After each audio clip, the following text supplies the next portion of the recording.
Whatever you do, don't make it so unattainable that you give up on it really quickly.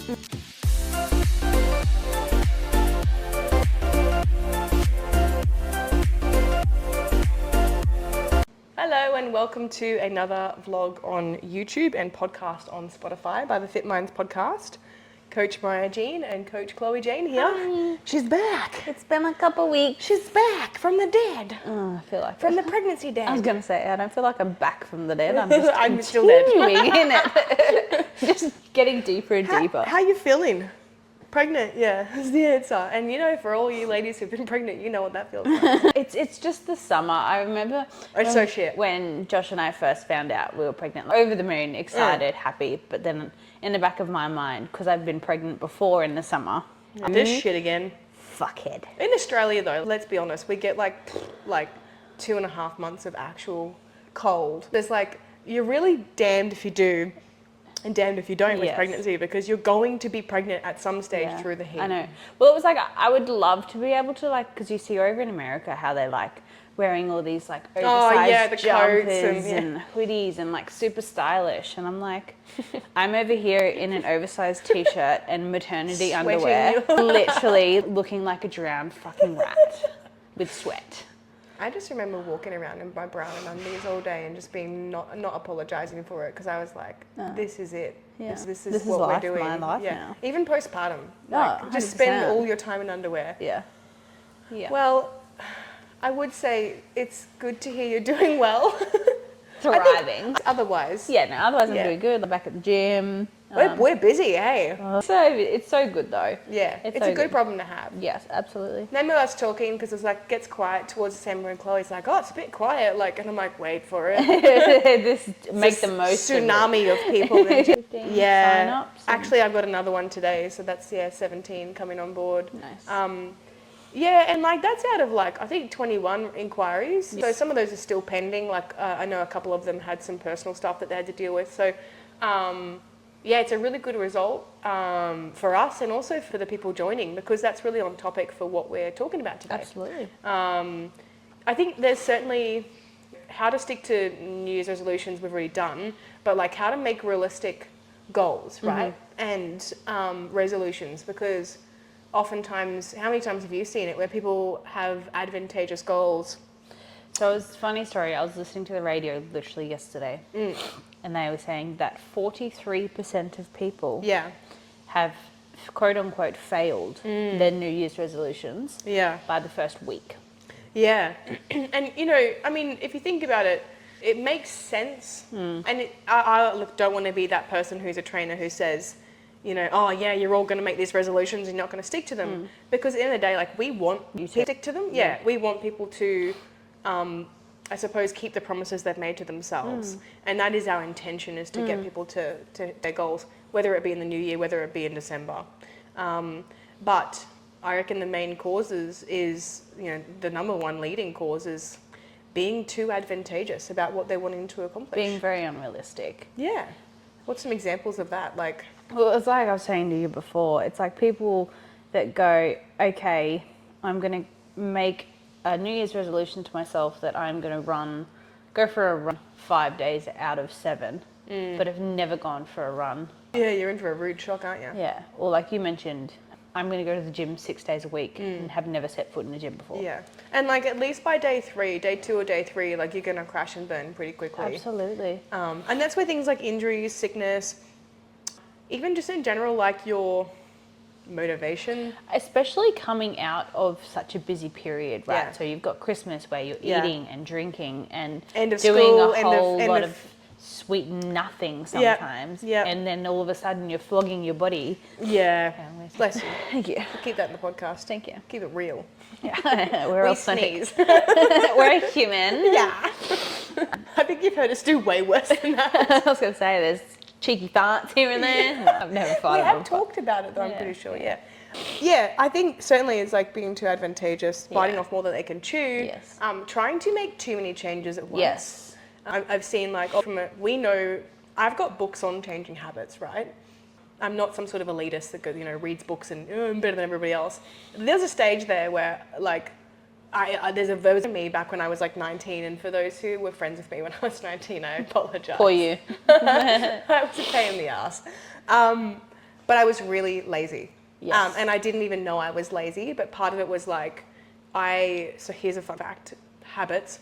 Used to let my dirty washing, so embarrassed about this, pile up in the corner of the room. And it was just a habit I'd gotten into since I was younger. My mum would come in and like... Having that, yeah. She would take a little bit off, but like to try and encourage me to do my washing, would do a little bit of it, enough so I had clean undies. Yeah. And then would just, like not do anything else. So I just keep piling up. I used to have a friend that would, if she didn't have any clothes... Buy new clothes? Just buy new underwear. I did the same thing, yeah.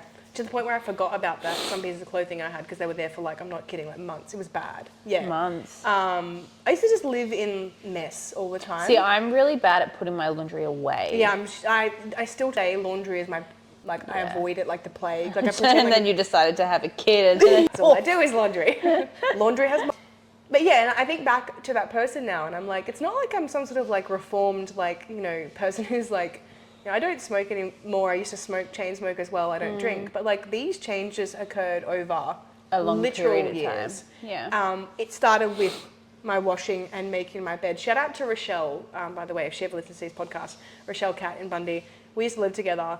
And she kind of started, weirdly enough, before we had all these self-help books and everything that are out there now. They probably were there, but not as much. Yeah. Those small habits, making your bed every day, and it then starts the rest of the day. Yes. But did I do all this overnight and in 1 week? Oh, fuck no. Yeah, and there's still times where you probably don't make your bed because you're rotting it all day. Yeah, legit. There's still probably at least, I'd say, like once a week when, I've got to run out of the house and I can't make the bed or whatever it might be. But yeah, it's the same with gym, nutrition, drinking more water, getting your steps in. Like, obviously, when we start these 8-week journeys that we're doing, we're asking for them to change quite a lot. Yes. We're not asking for them to get everything perfect straight away, but certainly be mindful of those very key fundamentals. Start to endorse habits, right, that then progress into permanent changes. Yeah, and it literally is. Like, if we want to list them, what have we got? Water intake, which is most people are not drinking enough water. No, If you're drinking 2 litres, you're not drinking enough water. No. It's 3 litres a day. 2 is enough for a person to not die. Yes. I mean, I've been so slack with mine. You're terrible. I am pretty bad. Yeah. Where's your water bottle? Did you bring it today? No, I had brought a coffee. See, again, we're human. It's fine.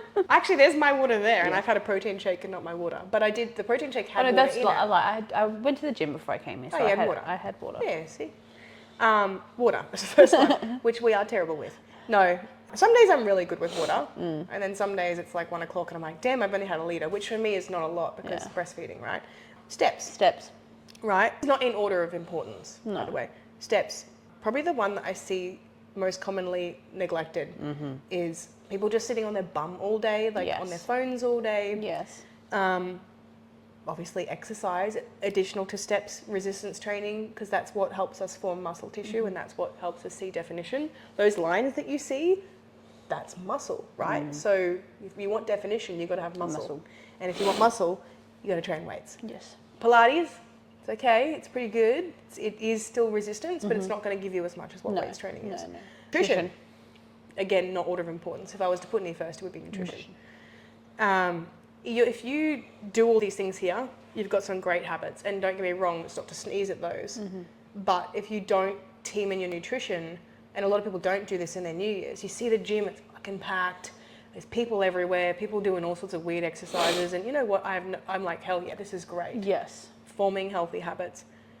What you don't really get to see is what they're doing with their food. Yes. And it's all good and well going to the gym 6 days a week, but if you're then going home and having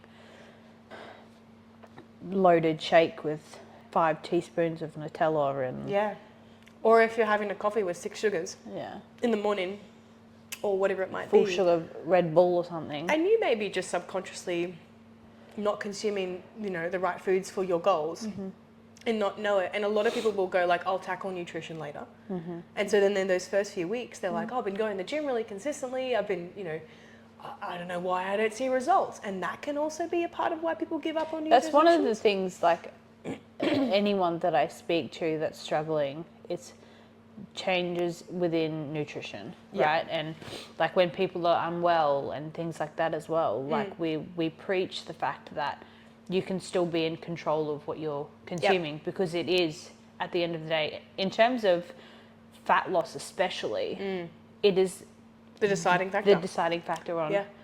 how you progress. Yeah. You could literally run a marathon, you know, a couple times a week, or you could do what you want. You could do a gym session followed by a whatever stretch session. You could do the hardest gym session of your life. You will never, I love the saying, you will never out train a bad diet. Like, No. you just won't. I mean, steps certainly contribute, you know, steps contribute Yeah, larger yeah, energy yeah. expenditure than your Yeah. exercise sessions. So, like, if you really want to push harder with something, like, get your steps in, go for a walk. Like, don't do a 3-hour gym session, do a 1-hour gym session, then do an hour walk afterwards. Yeah, and you'd be surprised at how much better you feel afterwards. Rather than smashing yourself for 3 hours in the Yeah. gym, relentlessly. And yeah, so obviously it's those fundamentals, and then sleep. Yes. Obviously is the other one as well, because if we're not sleeping well, we're not recovering well, and you can't lose fat if you're not sleeping well as well. So It's a downward spiral. it pretty much is. It's kind of that, you know, like Yeah. I always use like the Yeah. hand. But I suppose let's talk about, you know, because the podcast is how to set realistic goals and expectations of yourself. So if you're setting unrealistic expectations, you set the bar so high that you can't reach it. It's unattainable, and then you feel disappointed, and then you feel as though that you're a failure. And then you not just good go, enough. whatever. Why do I bother? So if you set a realistic expectation or an attainable goal, you'd find the likelihood of you actually achieving it and then feeling good about it. Satisfaction, and then it promotes you to be able to continue. It's addictive, right? If you can, let's say you like we put a game in front of you, like you can, you know, throw in a basketball into a hoop, right? And let's say that the hoop isn't super far away, it's not super high, like, but it's, you know, enough to challenge you. And then you start throwing balls and you get a couple in, you know, and then you miss a couple and you get a couple in and you miss one or two. Imagine if I said to you, the hoop is over there and you've never played basketball before, shoot your shot, Yeah. right? Yeah, full length, let's go. You would just, number one, you'd shit your pants because you're like, well, can't fucking see it. Me, there's a basketball. But yeah, you'd go to shot and you'd be so disheartened already before taking it because you just know, I'm going to fall here. The same goes for fitness and nutrition goals. I love analogies, but it's so true. Yeah, absolutely. So let's talk about, because we did it with each other by text message, but I really want to talk about our New Year's. I don't like resolutions because I feel like you're not a new person, you're the same person. It's just a different day, not a different year. Yes. It ticks over into itself. Absolutely. So it's like it's a calendar day, it's a whatever, and it's just our perspective of that time that changes, but it doesn't mean that you can't jump on a bandwagon with that drive and motivation. So instead of resolutions, goals or like affirmations for the new year, what are yours? Well, for my first and foremost is obviously to have a healthy baby. Yes, love that. And then That's so true. the next one was 30 minutes of some form of movement Yeah. every day. Just because I had been finding that, especially over the holidays, I was using being exhausted as an excuse Yeah. to a point where I was gastro sometimes, but it was like, I want to lay in bed all day. So Super easy to do when you are pregnant though, like because your body will just go along with it. Yeah. So it was like gym, just getting out, going for it. My parents have got a pool. Some sort of movement. So, yeah. And has that been happening for you? Most days. Yeah. You probably, I'd say there'd only be like, from what we've been talking, maybe one where. Yeah, I think when I had all those to do. Yeah. Like how are you meant to swim and do setups? We were literally working 12-hour days though to get the shit done. Yeah. I think there were 2 days there where I didn't. But other than that, like I went to the gym this morning. Yeah. But what did you do after, like, you know, not having achieved that day? Where did your head go? Like, did you go, oh, well, there's no point in me doing this now, I've stuffed up? Oh, no. Because it's like, okay, well, yeah, you have had a 12-hour day. Yeah. And I think as well, not using being pregnant as an excuse, but obviously being like, there's no harm in taking the day. Yeah. You know, like what will I benefit from out for a 30-minute walk? Yes. And feeling more fucked than I already am. That's right. Yeah. Like listening to my body, listening to my cues, those sorts of things. Yeah. And the other thing too is like, you're not going to be in the circumstance, because obviously this is the busiest time of year for us. It's like these are very temporary circumstances. Yes. So like for those listening, whether you've just started our 8-week journey, I think I will send this podcast into the group chat because I feel like this is important. If you have a day this week where you didn't start off on the foot, one of my girls messaged me and said, you know, like I was sick yesterday, like I've missed my workout, you know, can I do it tomorrow? And I'm like, yeah, hell yeah, you can. Yeah. Or today or whatever. Yeah. Please just know it doesn't, your week, your start, everything doesn't have to look perfect. In fact, it's probably going to look very messy. Yes, absolutely. And I know a lot of people fall off the bandwagon when they don't hit the nail on the head on a Monday. Yeah. Why or even is 100%. Yeah. Why is Monday so important? It's just Why can you not start on Tuesday? Yeah. Or even restart on a Thursday or restart on, yeah, exactly.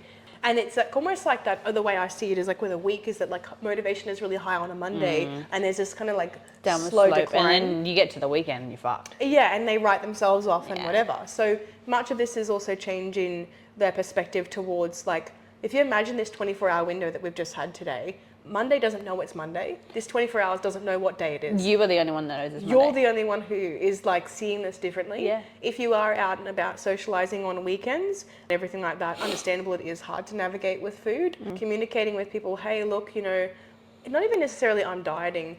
I'm putting my health first lately, and I'm on a special meal plan, and it's really helping me get my goals. And I'm only just starting. Well, it's even like making small changes, you know, like if you and your friends have organised to go out for breakfast, you know, as shitty as it may be, just ordering yourself a coffee or a juice or something like that that's not going to completely derail your day. Yeah, or even speak to, if you're on our books as well, speak to Chloe or myself about some choices. Like if you know where you're going for breakfast, well, you know what the menu is. Yes, exactly right. Like We if can help you've got bread and eggs and ham and whatever you've got for breakfast, there's 9 times out of 10 you can get You can make it work. Or even if you've got oats for breakfast on your plan, you can still get Something similar. very similar foods. And you can estimate and whatever. Yeah. And there's even, we have like a video course that explains how to track your macros, all that type of stuff. There's a video in there on how to eat out. Yes. So like we cover all bases. A lot of the times too, a lot of restaurants are super flexible because they obviously know there's so many different dietary requirements. Definitely now, yeah. You know, if you were to turn around and be like, hey, can I please have no butter on my bread?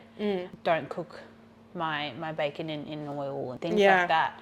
You know, they can accommodate for you in that sense. Yeah, I really do feel like we've come a long way. We've still got a long way to go. Oh, but absolutely. Did you have any other resolutions? No, not really. I don't Not really? think so. That's about it. What about you? I just wanted to keep mine pretty short because, you know, I think having a baby is... Keep them realistic.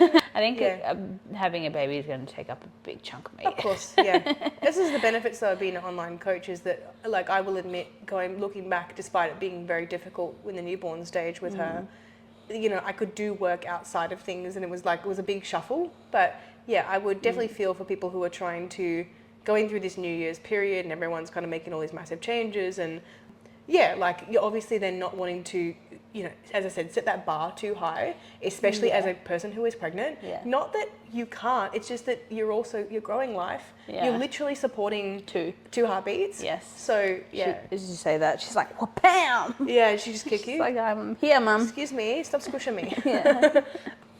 Yeah, so hi. Yeah. Yeah, and I think, like, it's about not making it... The other part of it, too, is, like, if your routine is pretty good as it is, and you're training pretty frequently, your nutrition's not too bad, you don't have to, like, you don't make have it to more set extreme. any, like, resolutions for yourself. Yeah. At what point did we go, I have not been successful this year if I haven't set any... Yeah, and also reflecting on the year and going, like, I've actually achieved a lot. Yeah. This next year, like, if I achieve a little bit more, awesome, but I'm if pretty I happy. don't, what's wrong with maintaining? Yeah, exactly. That's the thing, it's glorified. It's like, I have to be better every year. Why? I think sometimes too, and this is going to be controversial, but like for some people who are overachievers and who push themselves really hard, it might even be that like, this year I'm going to aim to do less because I feel like I burn myself out too much. Yeah, you get to the end of the year and you go, oh. Holy shit. Yeah, well, the end of the day and you're like, what the hell happened? Yeah. I think certainly, like, I don't do New Year's resolutions, as I said. Like, it's been a long time since I've even said something like that. Because I think about it, like... It's not a resolution.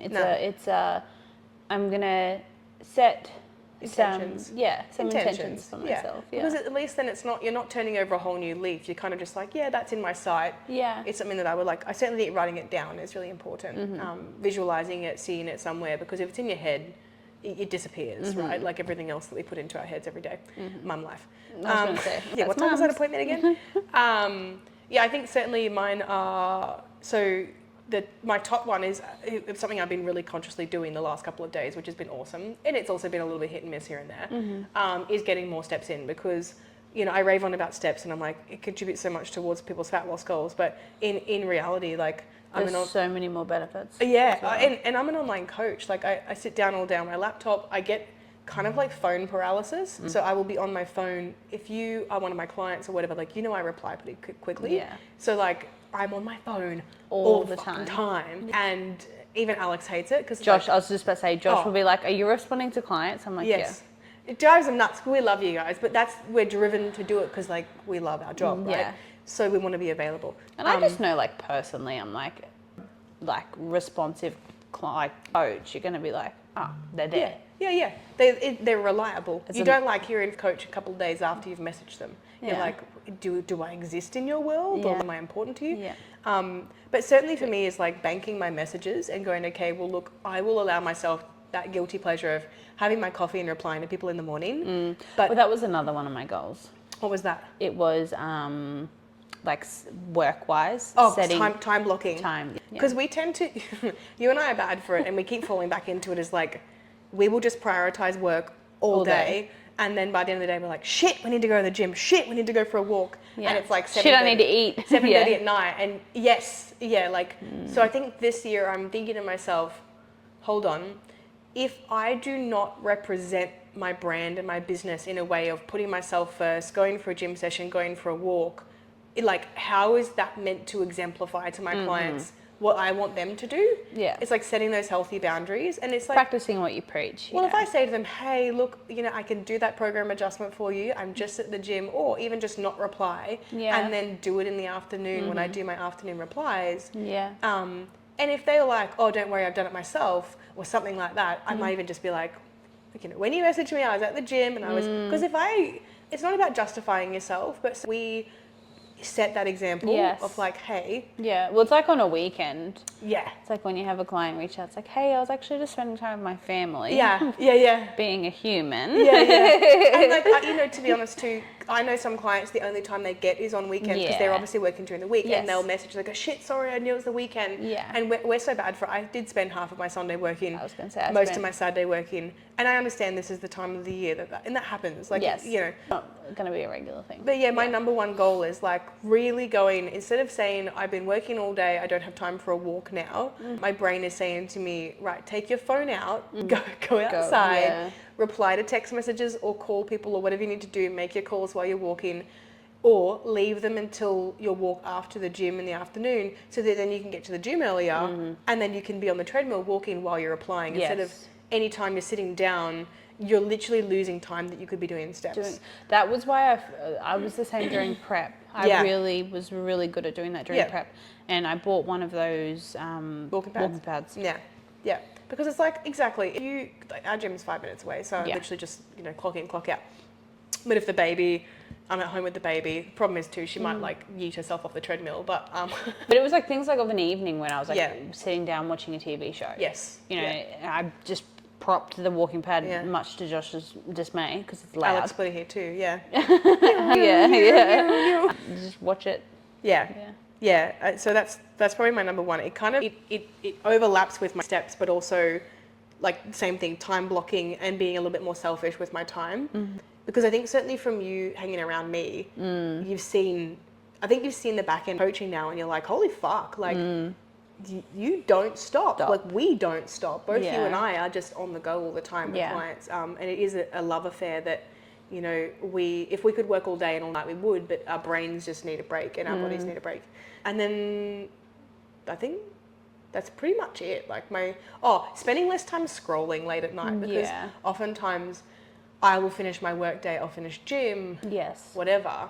And it might be that we're eating dinner together, or, I'm in the room and Alex is bathing the baby, or like there's this a point where I'm wanting to switch off and just like melt into whatever. Yeah. And I tend to just go on Instagram. We're guilty of and that. watch reels. Yeah. And I'm like, and that's me literally telling people, like, I'm human. I'm unwinding. Yeah, I'm human, and I do things that probably aren't super healthy, and I've gotten into some shit habits. So I've been replacing it with reading some of my book, which Alex hated last night because I kept the lamp on a little longer than I should have. But winding down with that as opposed to phones, and that's been really helpful. Yeah, that's good.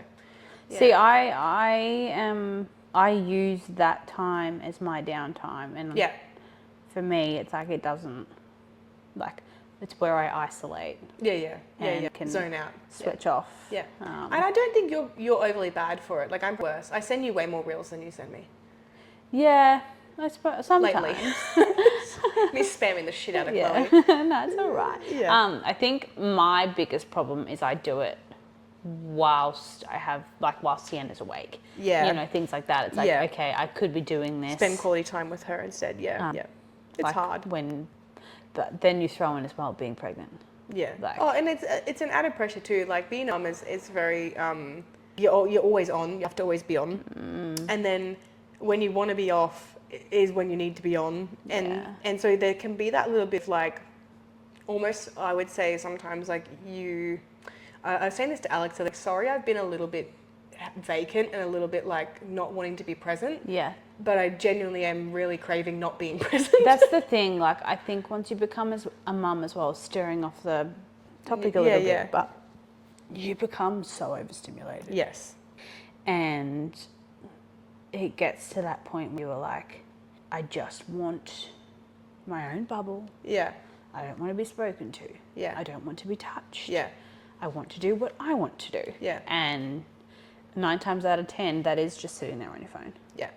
Yeah. And I think there's a lot of guilt that's put on us mums for doing that.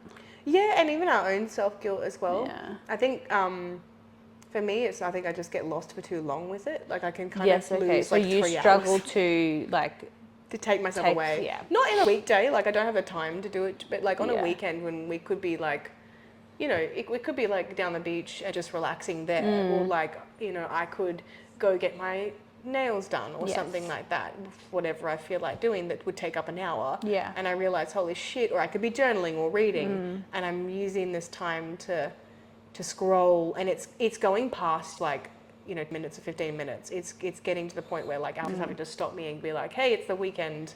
Yes. Let's go, you know, let's get out of the house. Yeah, see, I'm being a homebody. Yeah. That's tricky. Yeah. Because I'm like, I love weekends at home. I don't want to go out and do anything. No. Whereas Josh is very much like, okay, let's go out and do this. Let's go out and do I that. get drained from it though. Like we'll go to the markets or something for an hour, and I'll be like, yeah, that's enough time for me. Alex is good like that. Yeah. He likes going out, but he also doesn't like being out for too long. Yes, Josh is the same. So that's a benefit. But yeah, we've switched the topic. But it could look like anything. Like as Chloe said, you don't have to limit your social media time if you feel like you're still getting everything else done.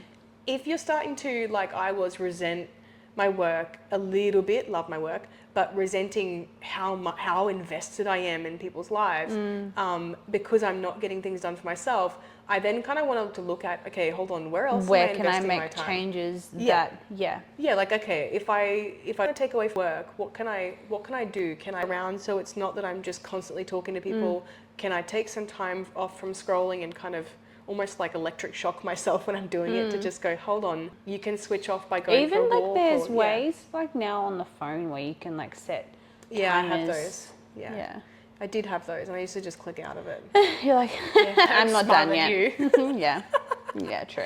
Actually, I've got into the thing that's been really helpful is putting my phone to bed. So I just put it on charge. And like when my phone is on charge, it's this weird way of like I'll see it and I'll be like, that's right, you're not meant to be using that. Or do you know what I just thought would be a good idea is if you got like an alarm clock. Yeah. Right, and like set a timer for 15 minutes on that to a point where you have to get up. Yeah. You've got square eyes. Yeah. And if Yeah. you don't get up, it'll scream at you Yeah. again. I honestly, it alarmed me though how much time I was spending on my phone. Like literally saw in the apps the thing of like you spend an average of 9.5 hours on your phone a day. Yeah, that's me. But That's nuts. I can't sleep without some sort of Rain sounds? background Oh, so noise. that'll do it. So Yeah. it We counts just, that. yeah. I think Alex has his playing now. Yeah. It's So too it's like- loud though. He's just like, he literally sounds like you're in a tunnel. Yeah. Wow! Yeah, I'm like, babe, turn it down. You don't need to be friggin' Jesus. Anyway, so we've set our intentions. Yes. We've talked about, the keeping them realistic. Interestingly enough, like you hear, like with you, it's like, yeah, getting some movement in. Don't have to be friggin' some sort of like Acrobatics. pregnant Fitzbo. Yeah. And for me, it's actually weirdly enough, like a little bit of doing less, like not being so available all the time Yes. to people, and giving back to myself. And What you give to other people. Yeah. and we've noticed that in the Fierce group chat as well. There's a Yeah. ton of mums, there's a ton of different ladies in there, and a lot of them are saying like setting healthy boundaries with work, which is Good. awesome to see, Yeah. because we do, I think as women we tend to a little bit too above and beyond with things and over deliver, and Yeah. and then we're trying to wear all the hats, and it's Yeah. like Yeah. no wonder we're cranky. No. Yeah. Yeah. So anyway, are we going to finish up? Are we going to anything else about setting realistic I expectations? think so. I think, yeah, the only thing is just sitting back, looking at your life and going, okay, like how do I set these realistic expectations to a point where it's not going to completely change what I'm already doing? Yep. And not derail your motivation and drive. No, it's like, where can I, like, obviously you want to be able to feel achieved, That's right. right? So not And being accomplished. like, Yep. I'm gonna, I don't know, but even then, like, I'm gonna swap out my my full sugar Cokes for Pepsi Max for Yeah. the rest of the year. That's a We great love goal. that. That's still me. know. Loves the Pepsi Maxes. Yeah, you know what I mean? Like, Yeah. it doesn't have to be big and extravagant. It doesn't. Whatever you do, don't make it so unattainable that you give up on it really quickly. And a part of it too is like, if you haven't gone back and listened to the How to Stick to Your New Year's Goals one, please do, because there's a lot, if you're worried about motivation and drive, there's a lot in that one about motivation and drive. We did it last year, well, I did it last year in Yeah. January. Because as well, like, a part of it is knowing that you can't always rely upon feeling excited about it. Next week, tomorrow, something may set you back. Something may happen. You may not feel as excited about it. Keep going. Keep Yeah. showing up. Yeah. You still went to school when you didn't want to go to school. Yeah, you still have to go to exactly work right. when you don't want to go to work. Yeah. Much of this is realizing that you are the person working against yourself. You make change, yeah. You are self-sabotaging if you're saying to yourself, well, look, I've set all these goals and now I just can't be bothered with any of them. If you get to February or March and it hasn't looked perfect, keep going, because the difference between January and March is your perception of it, right? And a little bit of the temperature. Like, you really want to look at it, nothing else changes except for the temperature and climate and the fact that you know it's March Yeah. or January Yeah. or 2024 or 2025. Yeah. And Yeah. ask yourself this as well. Have you lived the same year on repeat for the last 5 or 6 years? And if you actually want significant change, you'll have to make small steps. Changes. Small steps towards it, not big leaps. Because, I used to be a full-time smoker, a massive binge drinker. I had bulimia, anorexia. Like, I did not go from that at 19, 20 years old To where you are now. to where I am now. It's 12, 13 years. Yeah. It was a very slow, gradual process. Be patient is the other one. Be patient. I don't care if you're not a patient person. Nobody is a patient person. If you're not a patient person, you will not get what you want. Yeah. It's plain and simple. Yes. And be open to advice and change and doing things slightly differently. Yes. Utilizing the support around you Yeah. as well is big. Oh yeah, as we were talking about, if you don't have support, you're less likely to achieve your goals. So make sure you've got an accountability person, you've got a coach, anybody that can help to leverage you to where you want to be. And please know that there is no level that is too beginner. I've never done this, I should start, or start. Yeah. We don't care. You could have never done exercise, a single day of exercise in your life, or even know the first thing about nutrition. And coaching, 8-week journeys that we do, it is right for you. We work with all levels and all the people, and there is nothing too complex for us. Postpartum, breastfeeding, Injuries, dietary requirements. post-operations, Yeah. and people come to us, oh, I'm a bit of a difficult one. No, you're not. Yeah. Trust me, we've been there, we've done that. Yes. I'm gonna head off on that note. I think I've got a little more content to do, and then I'm gonna go for a walk. I'm not going to the gym today. I had terrible sleep. I went yesterday. So what are you doing today? You getting exercise in? I did. I went this morning. Oh, that's right. What are you doing today? All right, guys, thanks for tuning in. Looking forward to doing another podcast for you soon. If you like this episode, send us a message and let us know of anything that you might want us to cover. And also supplements. I'm going to just do a quick name drop. Alien supplements. People have been asking about supplements. Alien supplements. Google them on their website. You can use my code Mariah, just MARIAH. For a 15% discount if you're trying to get protein. Love that. In the new year, because I know everyone's trying to stock up on supplements. So yeah, cheeky plug. Cheeky. All right, thanks. All right. Goodbye. Gotta go.